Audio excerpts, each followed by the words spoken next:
Here's how it basically works.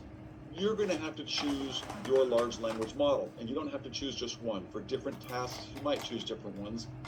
You're also going to have to choose what is your prompt, and in particular, what's your goal?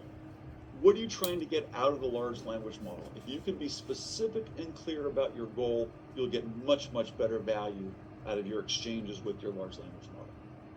Third is what context is needed for the large language model to actually help you reach your goal. This could be context that is searched and found on the web, but the real powerful context is the context that you give to the large language model so that it can better process the queries and questions that you offer it. And then the final thing is, how do you interact with the system in an experimental, iterative, interactive way? So really, you are the key ingredient to getting the most out of these generative AI tools and really bringing this to life as a thought partner. The first element here, large language model, you want to choose one that has good capabilities. For your thought partner, you really want one that focuses on written language. You want to know what the context window is, so how much context can you put into the large language model. There are questions around capacity, how many requests can you make in a day, how long can your requests be, how long do you have to wait in terms of latency to get the answer back, how often is the site down, etc. There's cost. There's generally a cost for the size of the query that you ask, and there's a cost for the amount of output that comes back. And costs are different based on vendor and based on model. And then perhaps most importantly is privacy and data security.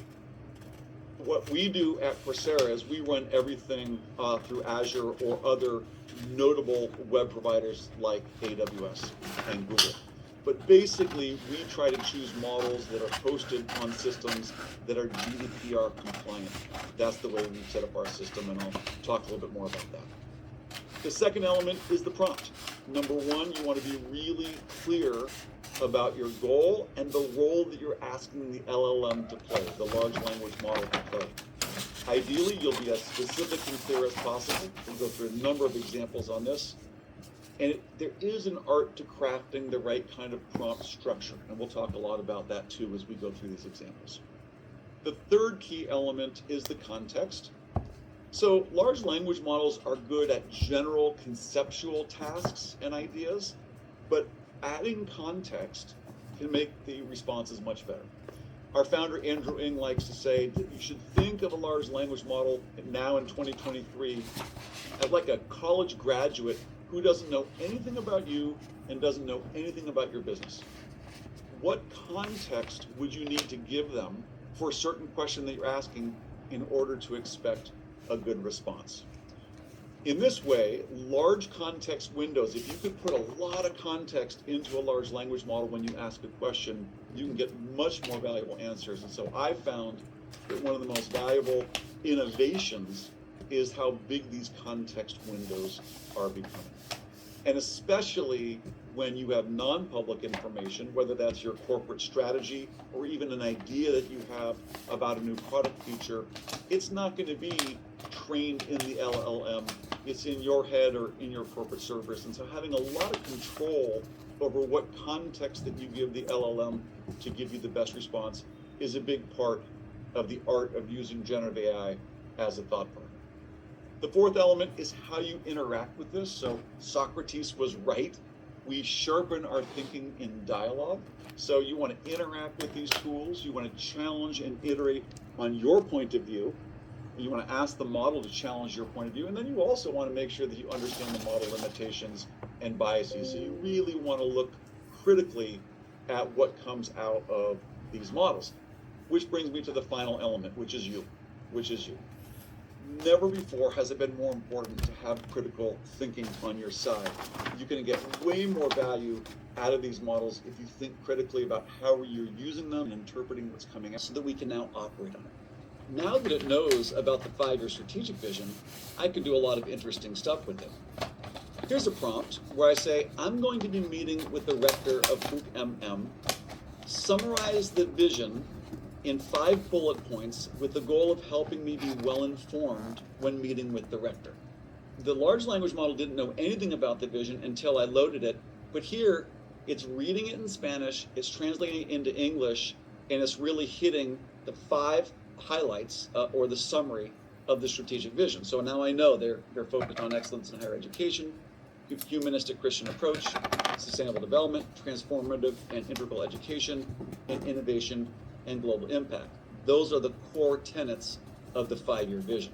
Now, my goal is to make sure that I can show all the reasons why Coursera is a great partner to support the strategic vision of PUC-MM. So what I did is I went to our 10K, we're a publicly traded company, and we have a business section in our 10K, which is basically a 20-page description of Coursera's business. The reason I want to put this in its context is I've already added context about PUC-MM strategy. The LLM did not know about that. And now I'm saying, consider the following description of Coursera's business from its 10K business section and reply, I understand Coursera's business, but do not explain. And then there is a long description of Coursera's business. And it says, I understand Coursera's business. So now the large language model has everything it was trained on. It has the 5-year vision from PUC-MM. It has the business description from our 10K. And now I can ask my thought partner how to best support the claims that Coursera will be a great partner to advance the vision of the university. So here's my prompt. I am the CEO of Coursera, and I'm meeting with the rector of PUC-MM. Act like a business development analyst and advise me on the 3 most compelling points I can make about why the rector should partner with Coursera to advance the strategic vision of this university. I hit send, and it's going to take everything it learned about the vision and everything it learned about Coursera, plus everything it knows about language and knowledge, and it's going to tailor-made explain how Coursera and the unique pieces of Coursera's business can advance the specific vision and goals of the university. And I asked for 3, and so it says, expansion of global reach. It knows how big our platform is. It knows what we do. It knows that PUC-MM is interested in having integral formation and innovation, not just locally, but internationally. So there's a good intersection there. Innovation and flexibility. The LLM now knows all about the technology, the online courses, how flexible they are. It also knows that PUC-MM has a strategic focus on transforming their educational model. It brought those 2 things together and said, talk about this. And then the final, number 3, was job-relevant, industry-aligned education. Turns out that was a big part of the vision that was submitted as context. It's also a big part of what Coursera does on its platform. So now I actually have specific bullet points about how Coursera can support the rector and his team. Now at this point, I had actually delivered this and the team was laughing. They couldn't believe it. And then someone said, hey, why might you not be able to support our vision? So I said, fair enough, let's ask. So I said, what are the reasons they should consider not partnering with Coursera? I was a little bit nervous when this one was doing. Loss of direct control, revenue sharing, brand dilution, student support and engagement, potential regulatory and accreditation challenges. So at this point, the team was kind of laughing and they said, haha, maybe we shouldn't partner with you. But then I had the last laugh because I submitted the following prompt. I said, what are the most compelling responses I can give to address each of these concerns if they are raised?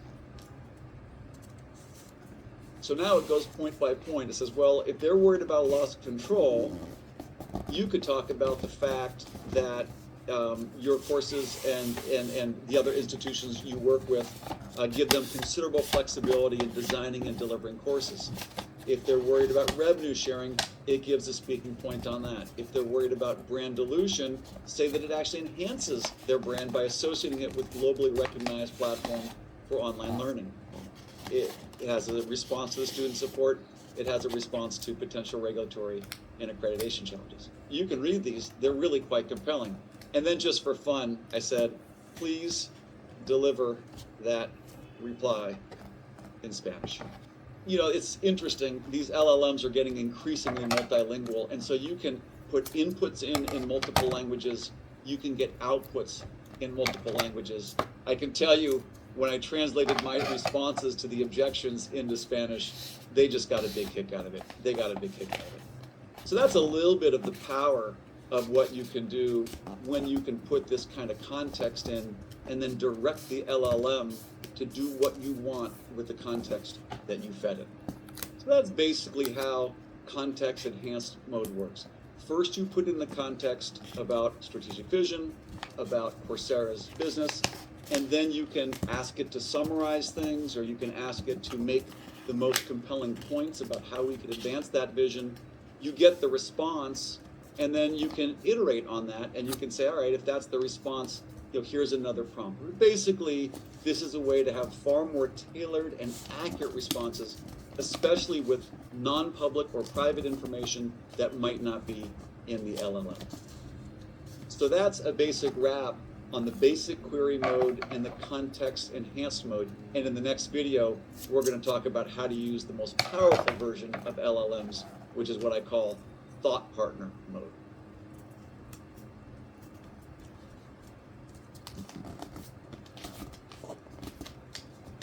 In this video, we're going to go hands-on with one of the most advanced forms of prompting that I call thought partner mode. And to do this, we're going to use a real-world example of Coursera's 3-year strategy. By using specific examples and showing you specific prompts, I will show you how generative AI and an LLM can be your thought partner, summarizing your strategy, evaluating your strategy, analyzing your strategy, synthesizing different ideas to incorporate into your strategy, advising you on your strategy, and even helping you communicate your strategy.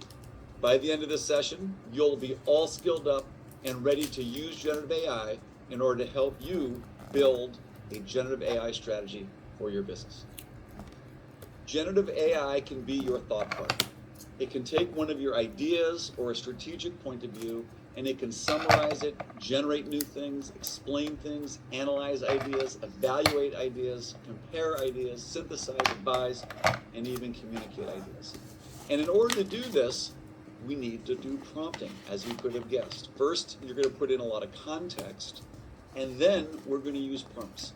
Now, I'm going to put all these prompts in the reading, but as I have really thought about what I want from my Gen AI thought partner, it really is these things, these basic actions that the thought partner can take to help sharpen my thinking and my articulation of my thinking. So I have certain structures of these prompts that I use. They work quite well. I'm sure they could be improved a bit. But you can see, I won't read through each one of these, that there are specific ways to ask the LLM, once you've given it the context, to give you the kind of answer that you're looking for. They're all relatively similar. They are action verbs that act on the context, usually as it relates to a predetermined goal. And what we'll do in these examples is actually walk through a number of these different actions that your thought partner can take in order to shape up better ideas for you. So in this thought partner mode, it's really well suited for complex problem solving, brainstorming, and strategic thinking.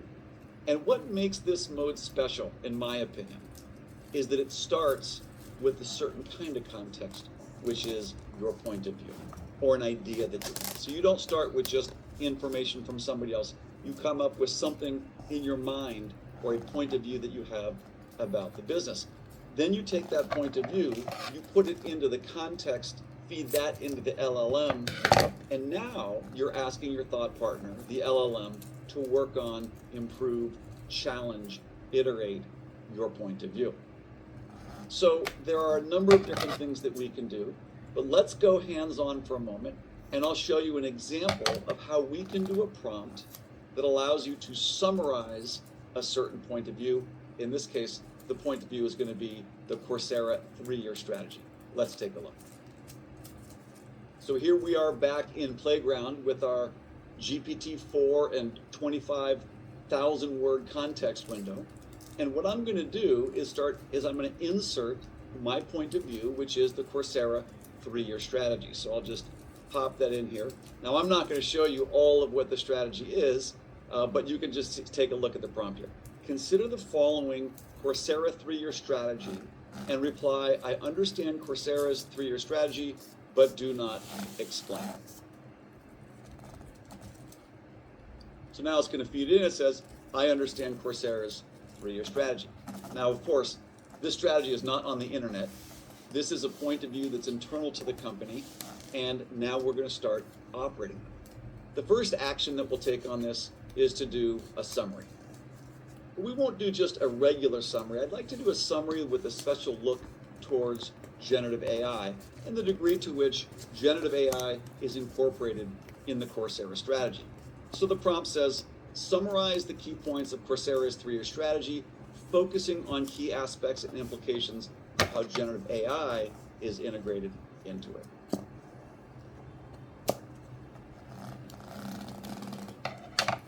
So, having digested our strategy and with an eye towards the generative AI